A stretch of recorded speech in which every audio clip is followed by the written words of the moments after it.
High. গত 6 December আমাদের wedding anniversary ছিল। সেই উপলক্ষে বাবা মাদের নিয়ে চলে গেছিলাম নভোটেলে। 11টা বছর আমরা ঝগড়াঝাঁটি, খুনসুটি আর একটু একটু ভালোবাসার মধ্যে কাটিয়ে ফেলেছি। শেষের ভালোবাসাটা আমি একটু একটু বললাম, কারণ 11 years is a long time. ভালোবাসার কোটাটা আর একটু বেশি হলে ভালো হতো, এটা আমার সবসময় মনে হয়, জানি না কেন।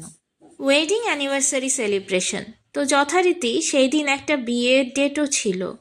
বিয়ের জন্য একটা কাপল বুক করেছিল নভোটেলকে। সেই সূত্রে নভোটেলও সেজে উঠেছিল একটু আলাদা রকমভাবে। তার সাথে নিউ ইয়ার ক্রিসমাস সেলিব্রেশনের জন্য তো প্রিপারেশন ছিলই। আমরা লাঞ্চ বাফেতে গেছিলাম। অবভিয়াসলি অনেক রকমের ডিশেস ছিল।